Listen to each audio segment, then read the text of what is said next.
Salam damai.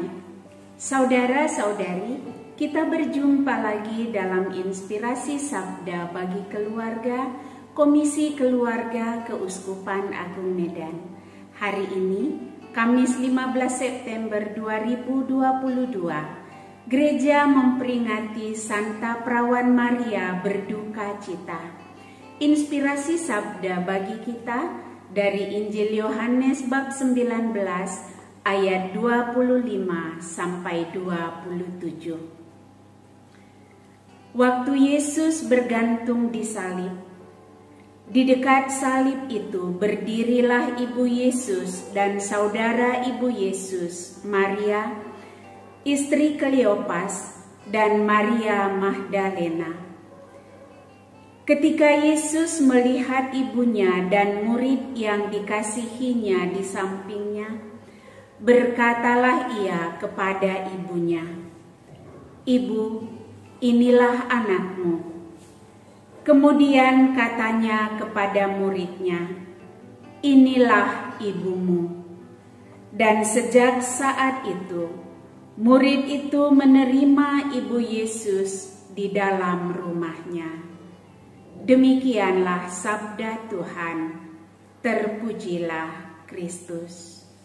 Saudara-saudari yang terkasih, jika seseorang menerima hukuman pengadilan, entah atas kesalahannya atau atas kesalahan orang yang ditimpakan kepadanya, pada umumnya orang itu akan tertekan dan juga keluarganya ikut tertekan.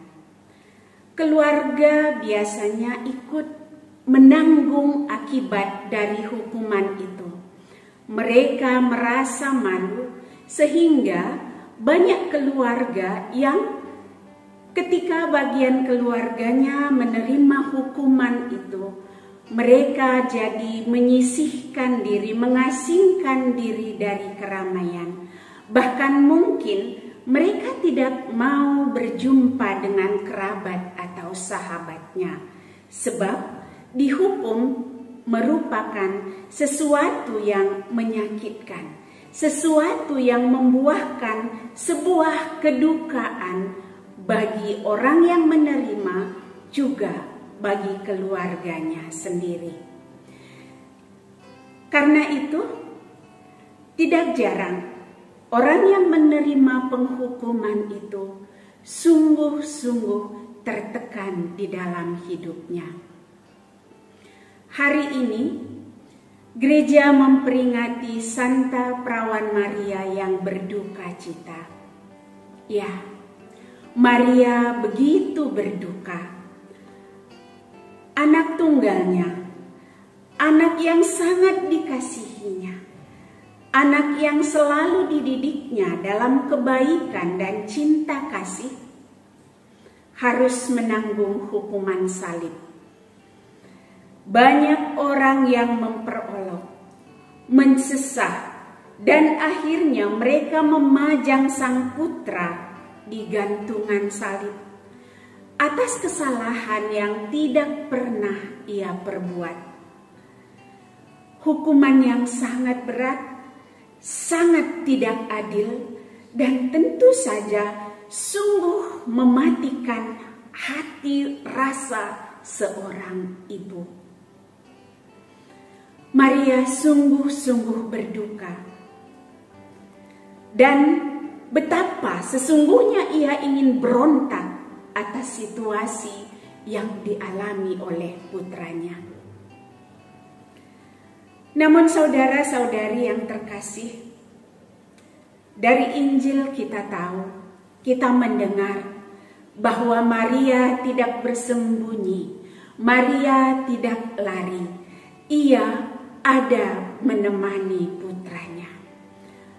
Maria begitu setia mendampingi putranya. Ia tahu ia tidak dapat melakukan apa-apa untuk meringankan beban dan hukuman Yesus Kristus. Namun hatinya, nuraninya sebagai seorang ibu percaya bahwa kehadirannya di dekat putranya pasti akan mengalirkan kekuatan bagi sang putra. Dan itu dilakukan oleh Bunda Maria. Bunda Maria begitu setia menemani perjalanan salib Yesus sampai ke Bukit Golgota.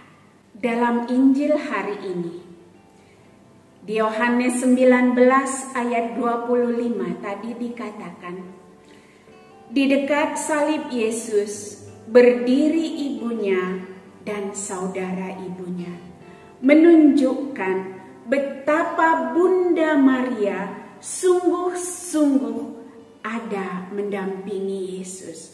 Dalam kedukaan yang mendalam itu, ia sungguh-sungguh hadir memberikan kekuatan kepada Yesus. Kata hati seorang ibu yang sungguh menguatkan bagi putranya yang menghadapi hukuman yang sangat tidak adil bagi dirinya. Saudara-saudari yang terkasih, di dalam kehidupan kita, begitu banyak orang yang sering sekali mengalami penderitaan, mengalami kesengsaraan, mengalami penghukuman yang tidak adil bagi dia. Mencontoh Bunda Maria, marilah kita senantiasa ada di dekat saudara-saudara kita, di dekat sahabat kita yang membutuhkan, walaupun mereka dalam situasi terhukum. Marilah kita menyadari bahwa justru pada saat itulah mereka sangat membutuhkan kehadiran kita.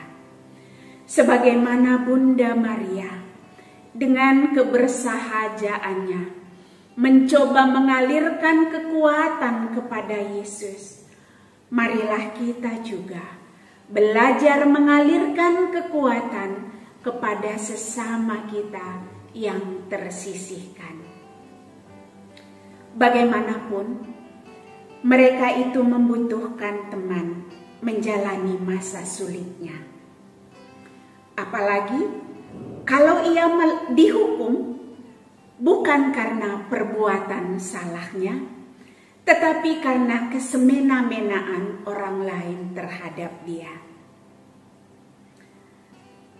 Saudara-saudariku, Maria berduka cita atas apa yang dialami oleh Yesus. Namun ia tidak berhenti, ia tidak terpuruk dalam kedukaan itu. Ia tetap ada bersama Yesus.